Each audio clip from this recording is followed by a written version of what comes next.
Ամերիկայից մի հատ գործի սաղորը Ռոբերտ Մարկարյան, արի ես ասեմ։ Այդ իմպիչմենտիստները, բան, ասես առավոտից իրիկուն, իմ սաղ հարցազրույցները լսում է, իմ սաղ հարցազրույցները ինքնա լսում եք էս Հիմա լա մերը 10%։ 100%։ Հա։ Հիմա կուրախանա որ անունը տվել ենք, բայց դե թող մեր օգուտներ լինի։ Զանգե խոսել եմ հետը։ Ասում եմ լավ ընկեր, եթե հիմա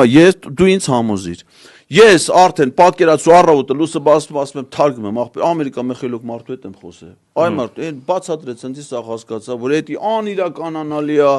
անհնար բան է, թարգեք ախպեր, ասա պատգամորի նամակ ներդրեք, հետ ուղարկեք, թարգում ենք։ Ինչ ալնում ասում եմ։ Ինչ է, որ մենք թարգում ենք անվստահության գործընթաց չի լինում։ Ոչ մի ջանք չեն գործադրում։ Ոնց որ մի ամիս առաջ էր նեցել իմ, ոչ մի բան չեք, ինչ է ալնում։ Կասես ինձ ինչ է ալնում։ Ինչ է ասում։ Նիկոլ մնա վարչապետ, չէ՞։ Ասում եմ, «Տես ուզում դու»։ Ձեր ուզածն է որ Նիկոլ մնա վարչապետ, մենք իրան ոչ մի ձև չանհանգստացնենք։